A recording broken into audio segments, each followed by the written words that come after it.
Welcome in to Outkick the Show. I am your fearless leader, Clay Travis. Thanks for all of your support as we have embarked upon the truly silly season. College football coaching carousel. The search for the next University of Tennessee coach continues. Epic live theater. This show, Outkick the Show, brought to you by Oddshark. Go to Oddshark for all your gambling and informational related needs. You will be glad that you did if you watch this. I also want to tell you need to go to thehomeloanexpert.com. You can go vote right now. If you go into the anonymous mailbag and click on the link there, you will be able to click through and get to vote for which of the SEC tailgates was the best in the fall. And whichever school wins, we'll go have a tailgate party this spring on that campus. We'll take over a bar. We'll give you free drinks. So, lots to happen, lots to get to here. But again, if you want to save money during the holiday season, maybe you can go buy these new Mike Gundy mullet shirts, which will be everywhere, all over Tennessee. Be glad that you did. Outkickthecoverage.com. The link is up at the top of the anonymous mailbag. You can also go to thehomeloanexpert.com. If you go there and you tell them Clay Travis sent you, you will get a free year of Outkick VIP subscription. All right, let's dive into this story to begin with here. I was told on Sunday that Mike Gundy was going to interview with Tennessee in Dallas. I did not chase it down because I was told that again the next day on Monday. Multiple people said it, and I just said, this is Mike Gundy angling for a raise. I'm not even going to cover it. If he interviews with Tennessee and he's not interviewing for a raise, then if it doesn't go public, I'm not going to worry about kind of the raise situation there. So this was a story that was out there. I was talking to people privately about the fact that Mike Gundy was reported to interview. But I took it as the same thing that would happen back in 2012.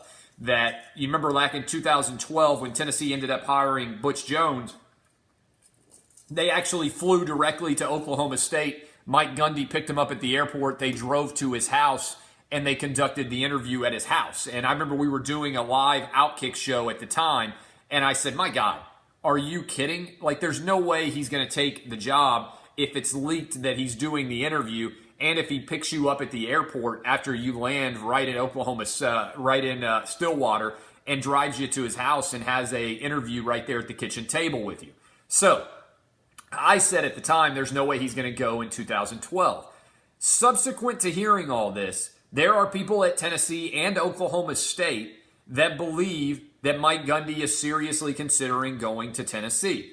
What this proves beyond a shadow of a doubt is that everybody out there who's been running around in the national media saying, oh, Tennessee's in trouble. Nobody wants the Tennessee job. And that's prevalent. Lots of people have been saying it. It's total bullshit.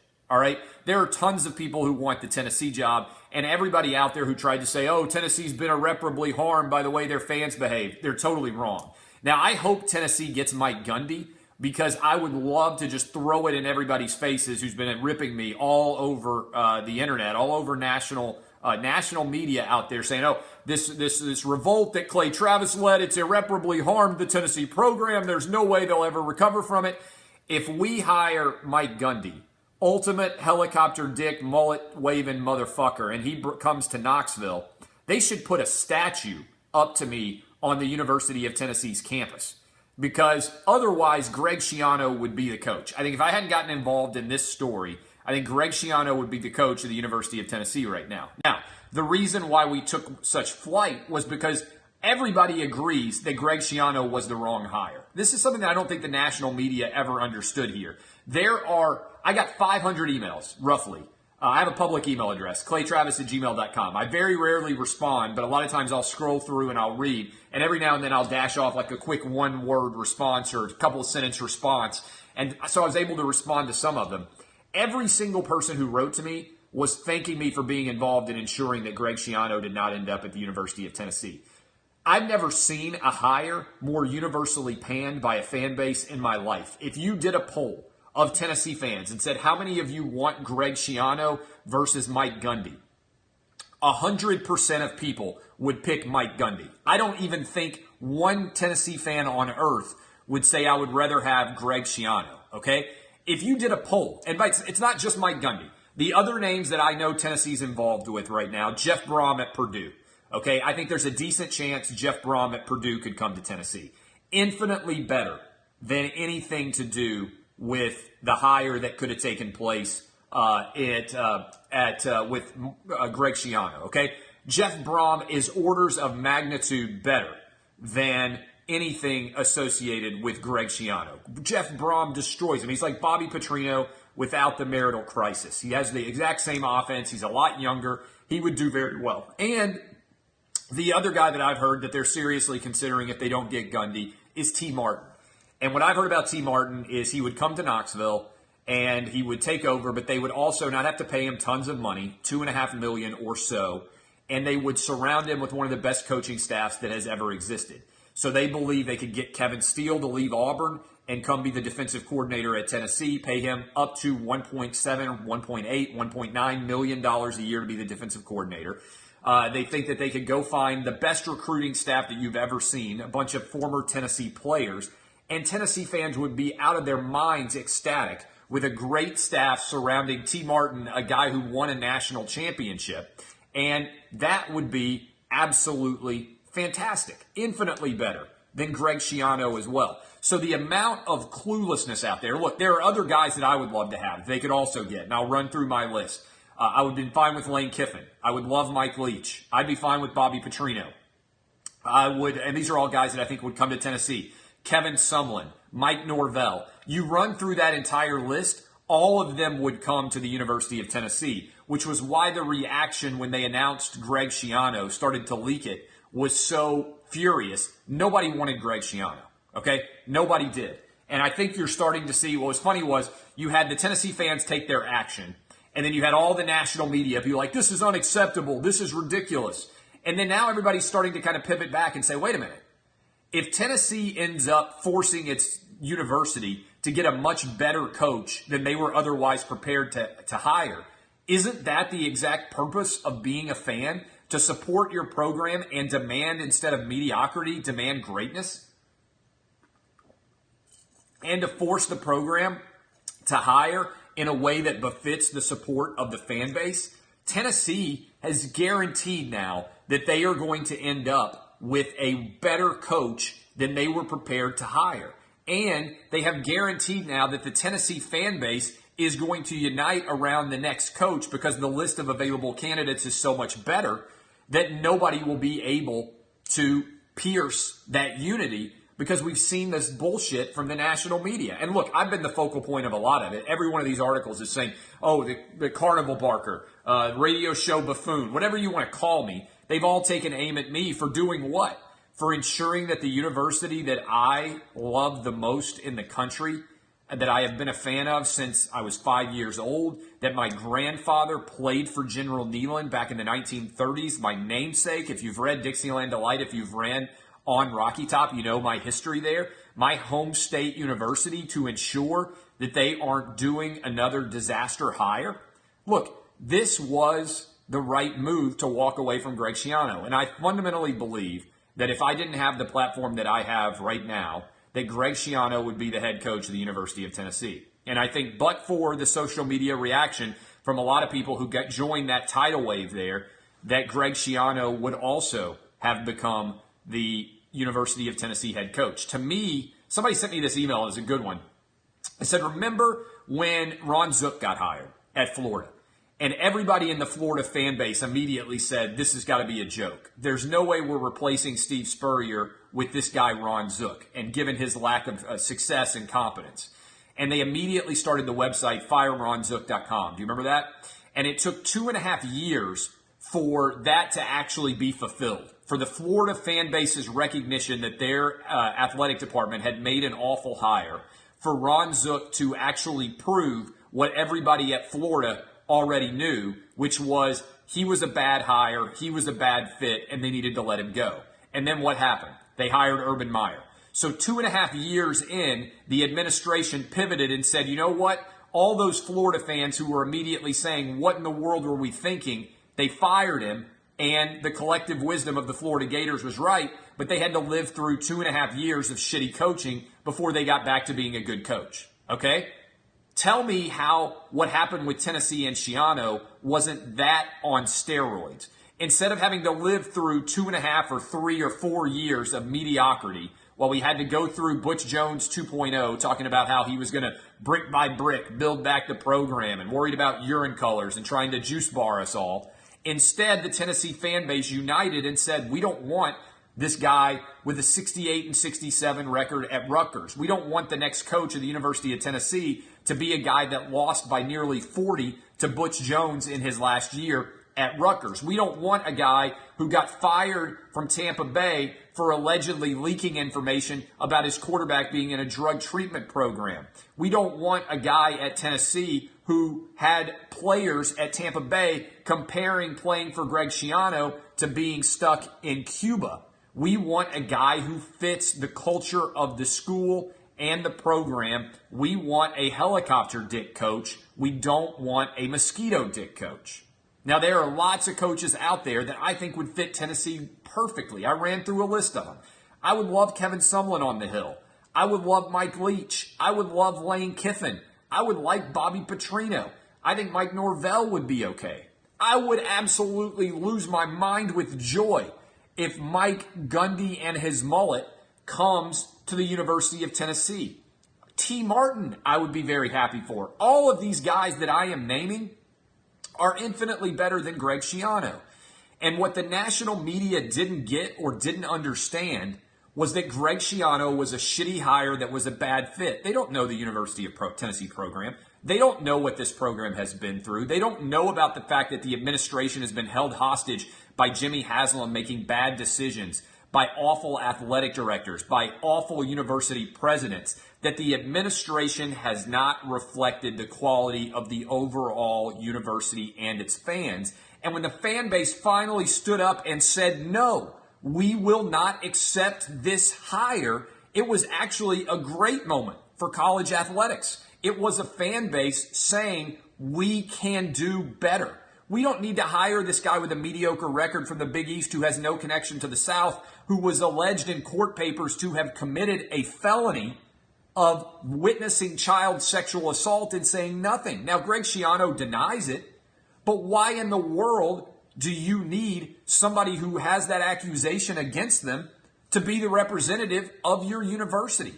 It didn't make any sense. The fact that somehow Tennessee fans and me, as their proxy, became a bad guy for what they did was laughable. And then the national media has followed it and piled on and said totally fake things. There's nobody who wants this Tennessee job. Get the fuck out of here. The Tennessee job is one of the top 10 largest athletic departments in the country.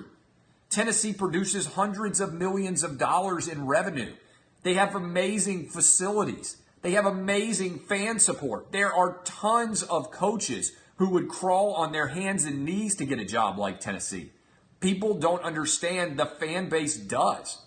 Tennessee is a top 15 job in the country beyond a shadow of a doubt. And all of those guys are happy with, and we got a juice bar now, thanks to Butch Jones. All of those guys would be ecstatic. Now, is Mike Gundy going to come? I don't know. I don't know whether he'll come or not. It's a one guy's decision. I think it's always hard to pull a guy away from his alma mater, which was why when I got told that this interview was happening, I assumed that he was not going to come. But it's not even about Mike Gundy. It's a reflection of the quality of coach who is interested in the Tennessee job and on what Tennessee has to offer. If Tennessee gets to $6 million a year, I don't think that Oklahoma State is going to match it. So to me, if it comes down to money, you give Mike Gundy whatever that number is and tell him to come to Tennessee. This is where I would be a helicopter dick negotiator. I would sit down with Mike Gundy and I would say, Mike, we'll give you $50 million for 6 years. That'll make you up there as one of the 4 or 5 highest paid coaches in college football. $50 million for 6 years. Guaranteed. We know what you can do. We're not going to worry about it for the first couple of years. This fan base believes in you. You come here for $50 million over 6 years, and we will hire you. Love to have you here. That's over $8 million a year. That's unlike what anybody else has ever paid. If Oklahoma State wants to match it, they're welcome to match it. But I don't understand how offering a lot of money to a coach is anything other than a testament to how successful your program is. This is the Clay Travis dump truck of cash theory. If you've got a guy who likes your idea and who otherwise would come to join you, and you refuse to allow him to do that because you are concerned about the cost, you end up paying for yourself on the back end, right? This is my argument that I've made for a long time. If you try and save money on the front end, you end up paying it out in buyouts on the back end, right?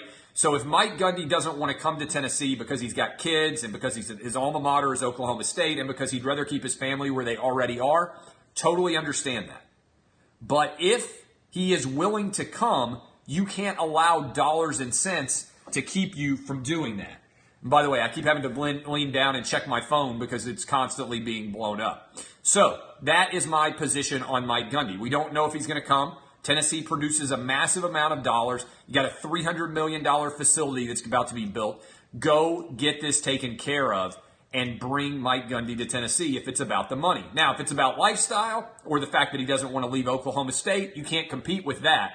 But I would not allow money to be the reason that he doesn't come. But I'd be happy with Jeff Brom. I'd be happy with T. Martin. I'd be happy with the 6 guys that I've already given a name. Some people are saying, why didn't you have Mike Gundy in your list of 6 coaches? Because I gave you 6 coaches that I believed would come to Tennessee. I didn't think Tennessee could get Mike Gundy. I really didn't. I didn't think that he would come. I didn't know he was in play. Even when I heard on Sunday, hey, Tennessee's going to interview Mike Gundy in Dallas, very specific information. I heard it from multiple people. I said, I'm not even going to write anything about that. Because I think if that happens, it's clearly a ploy to get more money. Since then, like I said to open the show, I've been told that there's more truth to it. So that is the truth. The mullet would fit in perfectly in Tennessee, and that would be outstanding. Stop with the Gundy as a clown stuff. He would be phenomenal. Here's a stat that I saw somebody sent to me. This is a great stat to kind of put into perspective Gundy. People out there understanding what he would do. Mike Gundy has 6 top 10 wins since 2007, 5 10-plus win seasons. Tennessee hasn't had any of those in the last decade. That kind of puts it in perspective. That's somebody sent me a screenshot of this. That's from one of the VolQuest writers, Jesse Simonton. I'm not sure how you pronounce his name. But anyway, that's an amazing kind of stat. So, again, if you get T, you don't have to pay him an amazing amount of money. He's a national championship winning coach. First black head coach in the University of Tennessee. I think that would play well. I would love T. Martin personally because I would be able to say to anybody who criticized it, you're racist. I would play the race card all the time. Anytime somebody said something bad about Tennessee or T. Martin, I would immediately call them racist. I don't think a single national college football writer in America would be able to say a word negative about T. Martin because I would just say, that's racist. Every time they said anything, racist. That's racist of you. You wouldn't say that about a white coach. Can't wait to play the race card. I will play the race card like a motherfucker if we hire T. Martin. Every time anybody says anything negative, that's racist. You wouldn't say that about a white coach. I can't wait to do it. It will just be like amazing. I will be the most race card playing motherfucker of all time. I'll just be sitting there with the deck all the time. Racist. Don't you dare say racist. Don't you dare say it. Racist. It's racist of you. You'd never questioned that play call if it was a white guy. Never would have done it. Never would have questioned whether or not that coaching hire should have been made. Racist. Big win for me to be able to play the race card here. But I think if you get Kevin Steele and add him on as well, it will be phenomenal. Like, I think it'll be a really, really good staff. So this idea, I couldn't have played the race card with Greg Schiano. Couldn't have played that at all. It's a big win for me regardless. So Greg Schiano was a disaster. There's no doubt about it at all. I also would like Jeff Brom. Again, he's Bobby Petrino without the motorcycle accident or hiring his mistress. Don't race card me, bro. What questions do you guys have about the Tennessee coaching search, about the coaching searches in general? I continue to believe that Jimbo Fisher is going to go to A&M. I told you that 2 weeks ago. I think Jimbo is headed to A&M, and I think that Florida State will open up, which will also just push the coaching carousel around for another spin. I'd be happy with Mike Leach as well. I heard about Mike Gundy's son on Twitter, but I never can confirm whether that stuff is real or not. I also don't know how old Gundy's kids are. I don't know any of his lifestyle decisions. I've never met Mike Gundy. I don't know anything at all about him. Jimbo's going to go to Texas A&M. Jimbo Fisher, I believe, is going to go to Texas A&M. I think that's basically done. Oh, Lane Kiffin to Florida State is interesting. If I were Florida State, I would call James Franklin. That would be one of the first places I called. Florida State's a great job. I think there'll be a lot of interest there. I would call James Franklin. He'd be one of the first calls I would make. I would say, hey, you want to come down to the ACC? Your family's got multiple beach houses down here. I think that would make a lot of sense. Additional questions. I love the fire Curry chants at the WWE. That was fantastic. But if Curry manages to now get Mike Gundy, all this will confirm is how shitty his initial search was. Because, I mean this in all honesty, if Mike Gundy is an option that's viable and would legitimately come to Tennessee, how in the world could you ever offer the job to Greg Schiano? I mean this honestly. Is there anyone out there at all who, if given the opportunity to choose between Mike Gundy or Greg Schiano, how in the world could anybody make the decision, let's offer the job to Greg Schiano? This is my position in general about Schiano is a shitty hire, and he obviously has the Penn State issues in his past, the allegations. But why in the world would you have ever offered the job to him if there were possibilities to get guys like Mike Gundy? It made no sense, just on its most basic level. It was crazy. OddsShark has got odds of plus 150 on Gus to Arkansas. I think Gus Malzahn will go to Arkansas. This is crazy, but I think it's true. If he loses to Georgia. If Gus Malzahn beats Georgia, then he's not playing another game until January, and there's no way that Arkansas is going to wait until January to make a coaching hire. So interestingly, if you are an Arkansas fan, I think you're as big of a Georgia fan as you could possibly imagine. And if Malzahn wins that game, there's no way he's leaving. So Arkansas is going to have to go in a different direction. I think they'll hire Mike Norvell. That is the truth. Venables, I'm not opposed to Venables. I don't think that's a bad hire. Okay, any addition questions? Stop. Some of you are so dumb. Nobody wants this job. I'm telling you, you're just dumb. Like anybody arguing that, and there's a lot of people in the national media who are dumb. You know, I've been arguing this for a long time. How did I end up so rich? Partly, it's because I'm good at what I do. Very good at what I do. The other aspect of it is I'm competing against guys who aren't that smart. Why do I dunk on these people all the time? Because I'm like Jordan, and they're like, I don't know, Bill Cartwright. I mean, honestly, it's just an easy position to be in. And so it's not only that I'm successful, it's that I'm infinitely successful compared to the guys that I am competing against. So that's the truth. James Franklin won't come to Tennessee. He won't come to Tennessee. He might come to Florida State. Curry's definitely on the hot seat. $8 million a year does make anybody interested. That's what I've been arguing for a long time. If you've been listening to my show for any length of time at all, there's something that old school person will say, hey, Clay Travis, do we need to deploy the dump truck full of cash? I have always been of the opinion that money solves all problems when it comes to college athletics. If you have bad issues facing your program, then do that. Like I said before, this is why maybe I wouldn't be a good AD. If I were an AD and I had a job to fill, I would call the press conference and I would put a pile of cash behind me and a big dump truck. And I would say, hey, I want this to be an invite to every college coach in America. If you are a top coach, we will pay you $50 million a year to come take over the Tennessee program. We're not going to let money be our issue. Here is my email address. Reach out to me directly. Every college coach in America is going to watch this video because there's going to be $50 million in cash in a big pile behind me. We want the absolute best. Rather than call everyone in college football, here's my email address. Reach out to me, and we will contact you after you send that email, and we will talk to you. Period. I don't know. Now, people get mad. They'd say, like, oh, college football, you're making it seem like a business. It is a business. And in this business, if you spend money, you make money. Instead of focusing on building a new juice bar, how about you focus on trying to go hire the best coach imaginable? $50 million in cash right behind me. You reach out to me. I got a big helicopter dick full of cash here. We want the best possible hire. That's my dump truck of cash theory. Give somebody an offer that's so much money that they can't say no. It's my biggest issue. Like with Mike Gundy right now. If I were the AD in charge of Tennessee, I would not let money be the issue. Okay? If he doesn't want to come because he's got a great life at Oklahoma State, because he doesn't want to leave his alma mater, because his wife won't be happy, because his kids are in school, all of that's perfectly fine. But I would offer him $50 million over 6 years. I would make him one of the 3 or 4 highest paid coaches in America right now. And if he were willing to come play for me, come coach, that would be the truth. And I wouldn't feel bad about it in a heartbeat. I would do that. So I don't understand why other people don't do it. To me, that makes complete sense.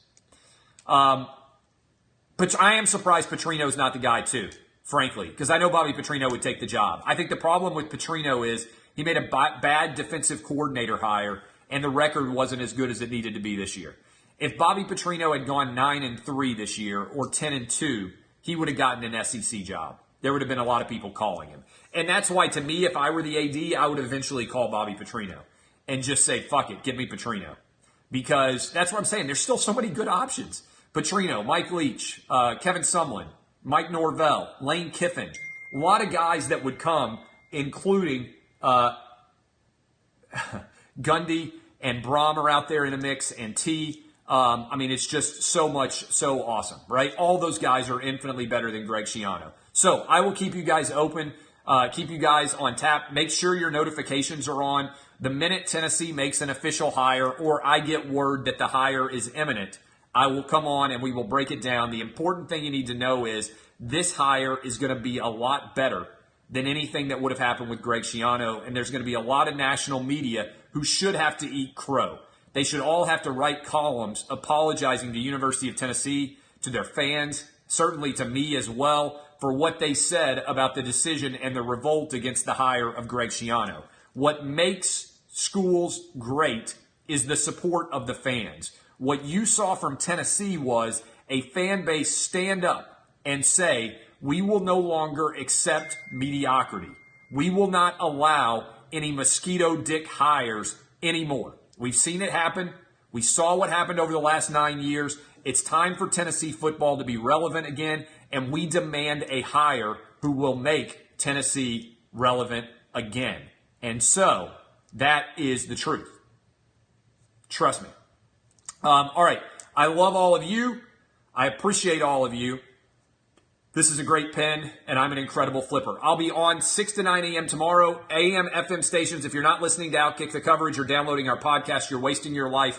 You'll be glad that you did. I am Clay Travis. This is Outkick the Show. Be back tomorrow, same bat time, same bat channel. I'll talk to you guys now. By the way, I'm hopping on with Chris Russo on Mad Dog, his show on Sirius XM. Literally, they're calling me right now. So if you want to hear me on the radio as well, pull out your satellite radio, put it on Chris Russo's show. I'll be good to go. Love you guys. This is Outkick the Show. I am Clay Travis, and a lot of you, just see it in the comments, Ralph, a lot of mosquito dicks. This is a dude with a helicopter dick. I'll talk to you tomorrow.